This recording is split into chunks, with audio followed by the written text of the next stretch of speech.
I woke up to the smell of ash and ruin. My name is David Hoffman, 38, landscape designer by trade, though I'd spent the last decade perfecting my garden in Boise, Idaho. My roses, 3 hybrid tea varieties I'd bred myself, were my pride, my obsession, my shot at the Pacific Northwest Garden Show's top prize. For 6 years, I'd placed second or third, always edged out by someone with deeper pockets or flashier blooms.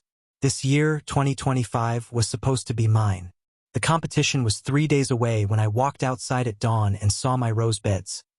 Shredded petals, snapped stems, and soil dusted with what looked like herbicide. My heart stopped. Someone had destroyed my garden overnight. I stood there, coffee mug cold in my hand, staring at the carnage. My midnight star roses, deep purple with a scent like velvet, were gone. The dawn whisper blooms, pale pink and delicate, lay in pieces. Even the ember queen, my boldest red, was reduced to stumps. I dropped to my knees, sifting through the dirt, hoping for something salvageable. Nothing. Whoever did this knew what they were doing. They didn't just cut, they poisoned the soil. My phone buzzed in my pocket, but I ignored it. I already knew who was responsible. My neighbor, Gerald Whitaker. Gerald, 45, real estate agent, lived in the split-level house next door. He'd moved in 2 years ago, all smiles and handshakes, but the friendliness faded fast. He hated my garden, said the bees it attracted invaded his backyard, complained the roses blocked his view of the street, as if his view of parked minivans was some sacred right. He'd been dropping hints for months, passive-aggressive comments about how my flower obsession was lowering property values. I'd ignored him, kept my head down, focused on my work. Big mistake. Gerald wasn't the type to let things go. I walked to the edge of my property, where our yards met. His lawn was pristine, not a blade out of place, but there was a faint chemical smell, like bleach mixed with something sharper. I spotted a trail of dirt leading from my rose beds to his side gate. My gut twisted. This wasn't just vandalism, it was personal. I went back inside, grabbed my laptop, and checked the security cameras I'd installed last year after some kids stole my garden gnomes. The footage was clear. 2:17 a.m., a figure in a dark hoodie, face obscured, pouring liquid from a canister over my roses, then hacking at them with shears. The hoodie had a logo on the sleeve, Whitaker Realty, Gerald's company. I sat back, hands shaking.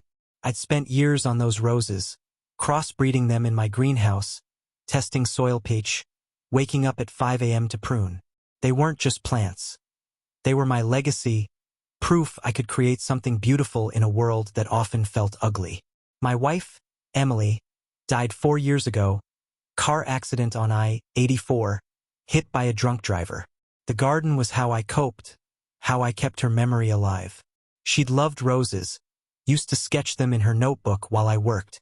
Now, Gerald had taken that from me. I didn't confront him. Not yet. My dad, a retired cop, taught me to think before acting, to gather evidence, to build a case. So I did. I saved the camera footage to a USB drive, took photos of the ruined beds, and collected soil samples in Ziploc bags. The herbicide smell was unmistakable, glyphosate probably. I called my friend Marcus Tate, a chemist who worked at a lab downtown. "Can you test this for me?" I asked, dropping off the samples. "Need to know what's in it and how recent." Marcus raised an eyebrow but nodded. "Give me 48 hours. Next, I called Sarah Gwynn, a lawyer I'd known since high school. She specialized in property disputes, had a reputation for being relentless. Someone trashed my garden. I told her over coffee at a diner on Vista Avenue. "I think it's my neighbor. I've got video." Sarah leaned forward, her eyes sharp. "Motive?" she asked. "Jealousy, spite, maybe both. He's been after me about the garden for months. Plus, he's in the garden show too.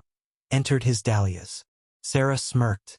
"So he's got skin in the game. What do you want out of this, David?" I sipped my coffee, thinking. I want him to pay. Not just money. I want him to feel what I felt when I saw my roses in pieces.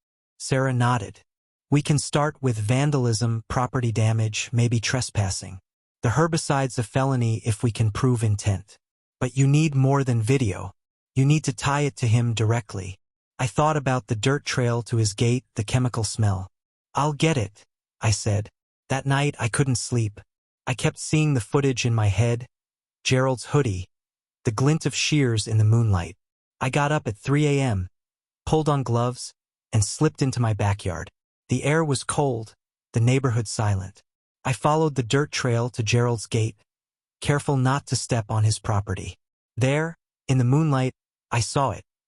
A pair of gardening shears, tucked behind his compost bin, blades still flecked with rose petals. My rose petals. I didn't touch them, just took photos with my phone, geotagged and timestamped. Then I noticed a plastic canister in his trash can, half hidden under a pizza box. The label read, Roundup Pro. I snapped more photos, my heart pounding. This was it. Proof. The next morning, Marcus called. Your soil's loaded with glyphosate, applied within the last 24 hours. High concentration, professional grade stuff. Whoever used it wanted those plants dead. I thanked him, sent the results to Sarah. She called an hour later. This is good, David. The video, the shears, the canister, the soil test, it's a solid case. I'm drafting a complaint for criminal property damage and trespassing. We'll file with the police today. But what's your endgame here? You want him arrested, sued. What? I thought about Gerald's smug face, his complaints about my bees, his dahlias he'd been bragging about for weeks. He didn't just want to win the garden show. He wanted to destroy me to do it. I want him exposed, I said. I want everyone to know what he did, and I want him to lose what he cares about most.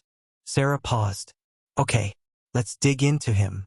If he's this bold, he might have a history. People like that usually do. She was right. Gerald wasn't just a petty neighbor. He was calculated. I started asking around, discreetly. Talked to Mrs. Larson, the widow across the street who knew everyone's business. Whitaker. Oh, he's a piece of work, she said, watering her petunias. Last year, he tried to get the HOA to fine the Garcias for their vegetable garden. Said it was unsightly. They moved away after that. I made a note to track down the Garcias. I also checked Gerald's social media, public posts on X mostly. He'd been crowing about his dahlias, posting photos of their vibrant blooms, hinting at a big win at the garden show. But one post caught my eye. A picture of him shaking hands with a man named Victor Reyes, captioned, Partnering with the best for the garden show prep. I recognized Reyes, local nursery owner, known for selling rare plants and, rumor had it, some under-the-table chemicals. I saved the post, sent it to Sarah. Check into Victor Reyes, I said. Might be a connection. The police came by that afternoon, took my statement, the footage, the photos, and the soil test results. Officer Daniels, a guy I'd met at a community barbecue, looked grim. This is deliberate, Mr. Hoffman. We'll bring Whitaker in for questioning, but don't expect him to confess. Guys like this lawyer up fast. I nodded. Just make sure he knows I'm not letting this go. Gerald was questioned that evening. I watched from my porch as a patrol car pulled into his driveway. He came out, all charm and confusion, gesturing wildly as he talked to the officers. He glanced at my house, and our eyes met for a split second. His smile faltered. Good. Let him sweat. Sarah called the next day. Got something. Victor Reyes? He's been investigated before for selling restricted pesticides without a license. No charges stuck, but he's on the state's radar. If we can link him to the herbicide in your yard, we might have a bigger case. Also, I found the Garcias. They're willing to talk. Said Gerald harassed them into selling their house below market value after the HOA mess. Sound familiar? It did. Too familiar. Gerald wasn't just sabotaging gardens. He was playing a long game, maybe even targeting properties to flip for profit. Boise's housing market was hot, and my lot, with its prime location, was worth more than my house. I started to wonder if the garden show was just a cover, a way to get me out of the picture. Keep digging, I told Sarah. I want everything on him. The garden show was tomorrow, and my roses were gone. But I wasn't done. I called the show's organizer, Linda Powell, and explained what happened. "I'm withdrawing," I said, "but I need a favor. Can you let me know if Gerald Whitaker's dahlias test positive for anything unusual?" Linda hesitated. "That's not standard protocol, David." I pressed. "Someone poisoned my entry. I just want to make sure the competition's fair." She sighed. "I'll see what I can do." That night, I sat in my greenhouse, surrounded by empty pots where my roses used to be. I thought about Emily, how she'd sit here with me, sketching, laughing about how I'd named a rose Dawn Whisper after her favorite time of day. I hadn't cried since her funeral, but I felt it now, the weight of losing something else I loved. Then my phone buzzed. A text from an unknown number. "You're making a mistake, Hoffman. Drop this." I stared at it, my blood cold. Gerald. Had to be. I didn't respond, just forwarded it to Sarah and Officer Daniels. The next morning, the garden show buzzed with people, tents, and blooms. I didn't go, but I watched the live stream on my laptop. Gerald was there, strutting like a peacock, his dahlias on display, huge, perfect, almost unnatural. I got a call from Linda at noon. "David, you were right. We tested Whitaker's soil samples. Traces of a banned growth enhancer, not available commercially. We're disqualifying him." I leaned back, a grim smile forming. "Thanks, Linda. Can you send me the test results?" She did, and I forwarded them to Sarah. Sarah called an hour later. "This is big. The growth enhancer matches a batch seized from Victor Reyes last year. We've got a chain now. Reyes supplies Gerald. Gerald uses it to cheat, then sabotages you to secure his win. And there's more. The Garcias confirmed Gerald pressured them to sell to a buyer who flipped their house for a $200,000 profit. Guess who brokered the deal? Whitaker Realty." I sat back, pieces clicking into place. Gerald wasn't just a jealous neighbor. He was running a scheme, sabotaging competitors, harassing homeowners, flipping properties with his real estate connections. My garden was just collateral damage in his bigger plan. "What's next?" I asked Sarah. "We take this to the state attorney's office," she said. "This is fraud, possibly racketeering. But we need more to nail him. Can you get me anything else?" I thought about the text from last night, the shears, the canister. Then I remembered something. Gerald's backyard had a shed, locked tight, no windows. He'd mentioned it once, said it was for tools. I had a hunch. "I'll call you back," I told Sarah. I grabbed my drone, a hobby I'd picked up last year, and flew it over Gerald's yard, keeping it high enough to avoid suspicion. The camera caught the shed, and there, in the corner, was a stack of canisters like the one in his trash. I zoomed in, same Roundup Pro label, same lot number as the one I'd photographed. I downloaded the footage and sent it to Sarah. "Check his shed," I said. "I think you'll find what you need." The police got a warrant that afternoon. They raided Gerald's shed while he was still at the garden show, probably fuming over his disqualification. Officer Daniels called me at 6 p.m., found 6 canisters of herbicide, same batch as yours. Also, more of that banned growth enhancer, and receipts linking it all to Victor Reyes. We're bringing Whitaker in again, and Reyes too. I thanked him, hung up, and poured myself a whiskey. It wasn't over, but it was close. The next day, Sarah and I met with a state prosecutor, Maria Delgado. She laid it out. Gerald and Reyes were part of a network targeting homeowners, especially ones with valuable lots. They'd harass, sabotage, or manipulate people into selling cheap, then flip the properties through Whitaker Realty. My case, camera footage, soil tests, drone video, the Garcias testimony was the break they needed. "We're charging them with fraud, conspiracy, and criminal property damage," Maria said. "Whitaker's looking at 7 to 10 years if convicted. Reyes, maybe more."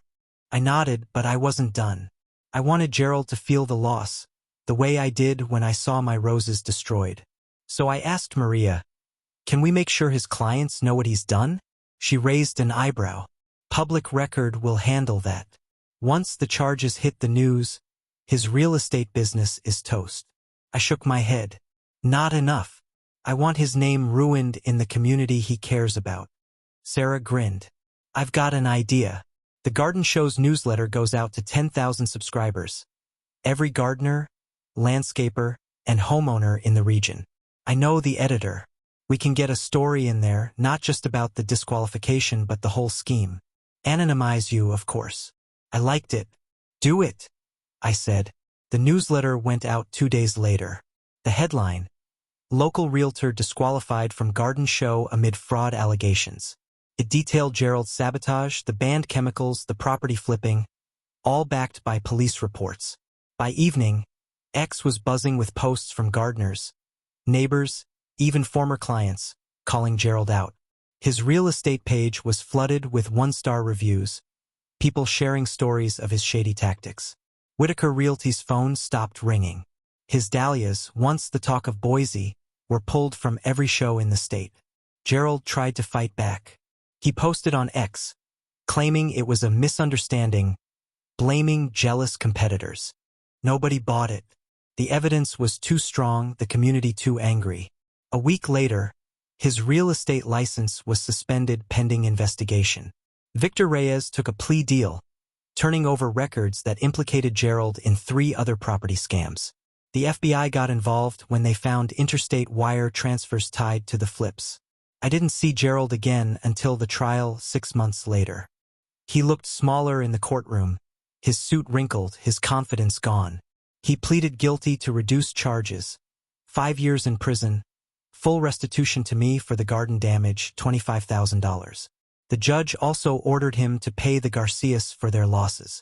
His real estate business was bankrupt, his name poison in Boise. I watched him as the verdict was read, his eyes fixed on the floor. He didn't look at me. I didn't need him to. I'd won. The day after the trial, I stood in my backyard, the rose beds still barren. I'd started new seedlings in the greenhouse, but it'd be years before they rivaled what I'd lost. Still, I felt lighter. I'd rebuilt something else, my resolve, my sense of justice. I got a letter that week from the Garden Show Committee, offering me a spot as a guest judge next year. Your dedication to fair play saved our event's integrity, they wrote. I pinned it to my fridge, next to a photo of Emily sketching roses. Gerald's house went up for sale a month later, a foreclosure. I bought it cheap through a proxy. Didn't want to live there, but I turned it into a community garden, free for anyone to plant in.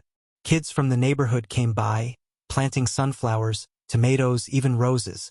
Mrs. Larson brought her petunias. The Garcias, who'd moved back to Boise, contributed zucchini. Every time I walked through it, I thought about Gerald, sitting in his cell, knowing his precious lawn was now a symbol of everything he tried to destroy. Sometimes I wondered if he'd started small, just jealous of my roses, or if the sabotage was always part of his bigger plan. Didn't matter. He'd taken something from me, but I'd taken everything from him, his reputation, his business, his freedom. And in the ashes of my roses, I'd built something new, something that bloomed for everyone but him.